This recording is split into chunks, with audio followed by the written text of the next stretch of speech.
আসন আছে, সেখানে ভালোবাসা ও স্নেহের স্পর্শে সবচেয়ে অবাধ্য মনও জয় করা যায়। সত্যিই তাই। এই এটি একটি ছোট্ট উদ্ধৃতি অংশ, এটি রামের সুমতি, একটি ছোট শিশু উপন্যাস থেকে নেওয়া, যেটি লিখে গেছেন আমাদের সবার প্রিয়, আমাদের বাঙালির গর্ব, লেখক শ্রী শরৎচন্দ্র চট্টোপাধ্যায় মহাশয়। উনি আরও অনেক ছোট ছোট গল্প উপন্যাস আমাদের উপহার দিয়েছেন, সেটি অতি মূল্যবান সেগুলি, যেমন দেবদাস, দেনা পাওনা, শ্রীকান্ত, পল্লী সমাজ, বৈকুণ্ঠের উইল ইত্যাদি। আজ আপনাদেরকে এমন একটি জায়গায় নিয়ে যাব যেখানে শরৎচন্দ্র চট্টোপাধ্যায় জীবনের শেষ 12টি বছর কাটিয়েছিলেন এবং সেখানে অনেক ছোট ছোট গল্প এবং উপন্যাস লিখে গেছে। আমি চলে এসেছি আজকে দেউলটি।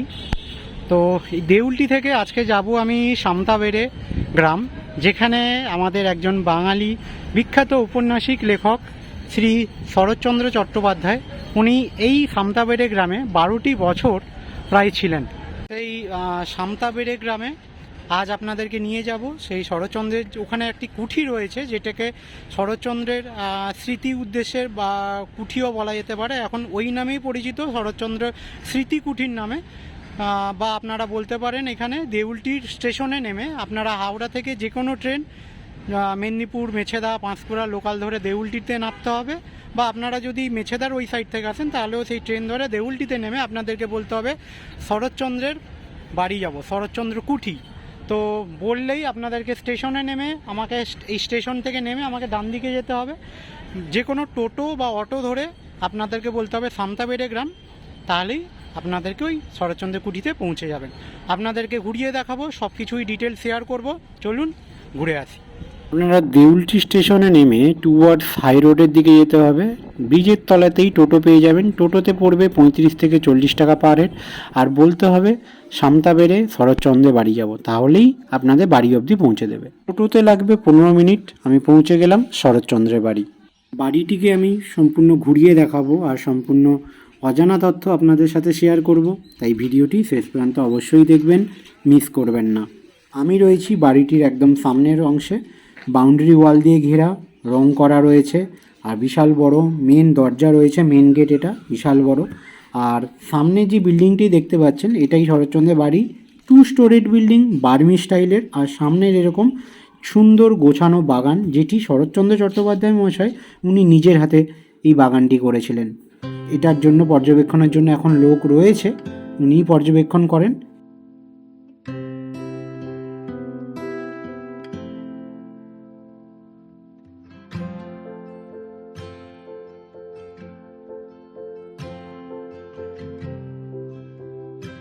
সামনে রাখা রয়েছে, দেখতে পাচ্ছেন, লেখক শরৎচন্দ্র চট্টোপাধ্যায়ের মূর্তি।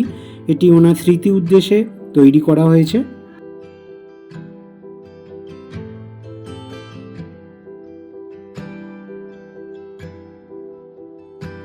বাড়ির অপোজিটে এরকম বড় পুকুর রয়েছে এবং স্নানঘাটটিও বাঁধানো, একদম গ্রাম্য মনোরম পরিবেশ, খুব সুন্দর লাগছে। শরৎচন্দ্রের সেই বাড়িটি উনি নিজে তৈরি করেন 1917 সালে। উনি এইখানে জায়গাটি কেনেন, তখনকার দিনে প্রায় 1100 টাকা দিয়ে। তারপরে 1923 সালে এই বাড়িটি তৈরি হয়। তারপর থেকেই উনি এখানে এসে প্রায় 12টি বছর থাকেন। প্রায় 17,000 টাকা, অ্যাপ্রক্স 17,000 টাকা এরকম খরচ করেন। পরে এই ঘরটি ভেঙে যায় বন্যার সময়, তারপর এই পশ্চিমবঙ্গ সরকার এটাকে মেরামত করে। এটি হচ্ছে লেখকের পড়ার ঘর, আর জানলা থেকে আগে কিন্তু রূপনারায়ণ নদীটি পুরো দেখা যেত, এখন দেখা যায় না, প্রচুর গাছপালা হয়েছে সেই জন্য দেখা যায় না, বাট আগে কিন্তু এখান থেকেই নদীটি দেখা যেত। লেখক এই কুঠিতে থাকাকালীন অনেক ছোট গল্প আর উপন্যাস রচনা করে গেছেন, যার মধ্যে পড়ে মহেশ, রামের সুমতি, বৈকুণ্ঠের উইল, দেনা পাওনা, কমললতা, শ্রীকান্তের চতুর্থ পর্ব, এবং শেষ জীবনে লেখেন বিপ্রদাস। জুতো, ওই লাঠি, এটা দ্বিতীয় স্ত্রী, ছোট ভাই, লাইটের কাছে ছবিটা ঢাকা বিশ্ববিদ্যালয় থেকে ডিলিট উপাধি দিয়েছিল 1936 সালে। আচ্ছা, চলে যান ওই পাথর ঘরে। রেডিও, ওই কোণে গড়গড়া, সামনে বুক সেল, ঘড়ি, গড়গড়া ওটা তামাক খেতে হুক্কা। আর এটা ডান দিকে বুক সেলফ, বুক সেলফ দিয়ে বই রাখা যায়। আচ্ছা আচ্ছা আচ্ছা। কারা কারা এসেছিলেন এখানে? হ্যাঁ, কারা কারা এসেছিলেন এখানে মানে? বিহারী বসু, চিত্তরঞ্জন দাস, বাঘা যতীন, বিপিন বিহারী গাঙ্গুলি সব নদী পথে আসতেন, রাতের অন্ধকারে হ্যারিকেন লণ্ঠন জেলে মিটিং করতেন। আচ্ছা, তখন তো কারেন্ট ছিল না। এইটা হচ্ছে শরৎচন্দ্রের বৈঠকখানা ছিল, এই যে দেখতে পাচ্ছেন। সবাই এখানে এসে বসতো, অনেক বিখ্যাত বিখ্যাত মনীষীরা এখানে এসে শরৎচন্দ্রের সাথে বসে আড্ডা মারতো, কথা বলতো, বিভিন্ন দেশাত্মবোধক বিভিন্ন নিয়ে আলোচনা হতো, তখনকার স্বাধীনতা নিয়ে আলোচনা হতো। লেখকের এই বৈঠকখানাটি লেখকের পড়ার ঘরের ঠিক পাশেই অবস্থিত। এই যে এই সামনেরটাই দেখতে পাচ্ছেন, এই যে ছবিটা, এটা রবীন্দ্রনাথ ঠাকুরের সাথে শরৎচন্দ্রের একসাথে ফটো। আর এ পাশে আমি একটা দেখাচ্ছি ঘড়িটা, এটা 100 বছর আগেকার ঘড়ি, মানে একদিন দম দিলে 7 দিন চলে। চলে, প্রত্যেক সোমবার সোমবার দম দিই। আচ্ছা, সোমবার করে দম দেওয়া হয়। হ্যাঁ হ্যাঁ। বৈঠকখানার পাশেই আরেকটি রুম রয়েছে যেখানে রাধাকৃষ্ণের মূর্তি আছে, বহু বছরের পুরনো, সেটা দেখে নেওয়া যাক। তারপর মাটি কেটে ফেলে ওয়াল তোলা।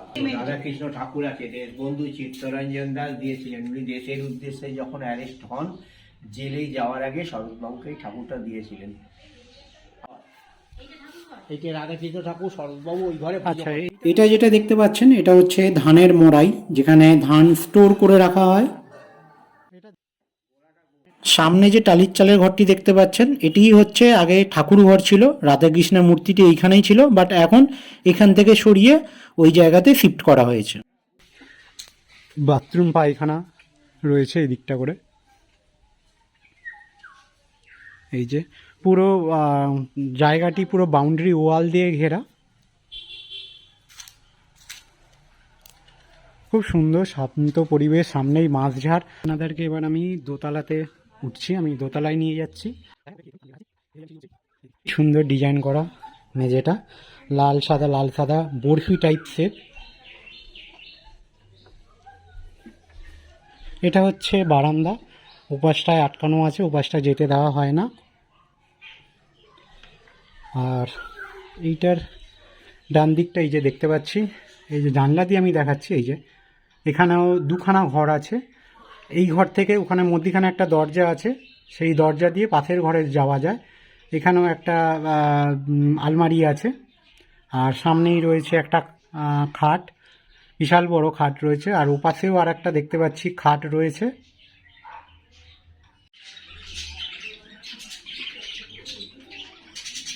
এই যে দোতলাতে বারান্দা থেকে বসে এই বেঞ্চটা ছিল, বসে এখান থেকে বাইরের দৃশ্যটি উপভোগ করা যেত, বাইরের দৃশ্য দেখা যেত। আগেকার দিনে এরকম বেঞ্চ থাকতো, বিশাল বড় বড় চওড়া বিশিষ্ট। দেখুন মেঝেটা কিন্তু খুব সুন্দর লাগছে। এই যে এইটা আর একটা ঘর।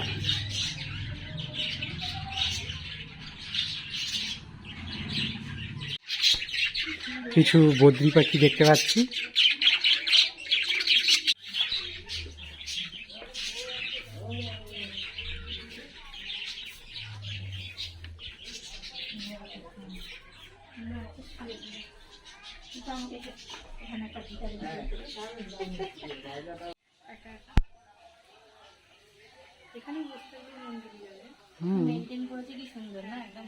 আমি ঘরের দোতলা থেকে সামনের ভিউটি দেখাচ্ছি, দেখুন সুন্দর পরিবেশ, শান্ত নিরিবিলি, আর খুব সুন্দর, ওয়েল মেনটেন।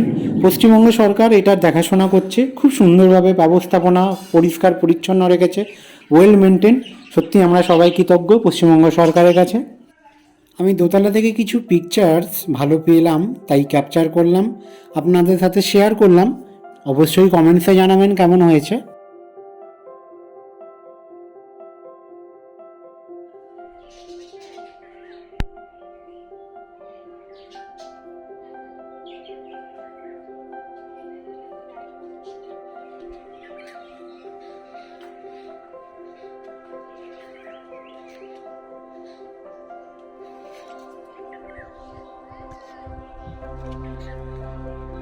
আমার দর্শক বন্ধুদেরকে বলবো, যারা লেখকের বাড়ি আসেননি তারা অবশ্যই একদিন সময় করে লেখকের বাড়িটি ঘুরে যান, অবশ্যই ভালো লাগবে। আর এলে এখানে রূপনারায়ণ নদীটিকে কিন্তু মিস করবেন না। লেখকের বাড়ি থেকে এই নদীর ডিস্টেন্স হার্ডলি 200 মিটার হবে। আপনারা সময় করে এসে এই নদীর তীরবর্তী এলাকাটিতে কিছুক্ষণ সময় কাটিয়ে যাবেন। এখানে সিটিং অ্যারেঞ্জমেন্টও আছে, আপনারা চাইলে এই নদীর তীরেও কিছুক্ষণ বসতে পারেন। লেখকের এই রূপনারায়ণ নদী আর তার তীরবর্তী এলাকাটি দেখে খুব পছন্দ হয়ে গেছিল, তাই এখানে জমি কিনে বাড়ি তৈরি করেন। লেখকের পড়ার ঘর থেকে এই নদীটিকে দেখা যেত। একটা নিরিবিলি পরিবেশ, তার সাথে স্রোতের আওয়াজ আর মৃদু বাতাস, পার বরাবর সবুজে ভরা, জেলেরা মাছ ধরছে নৌকা করে। সত্যি একটি মনোমুগ্ধকর পরিবেশ, যা আপনাদের মন কাড়বেই।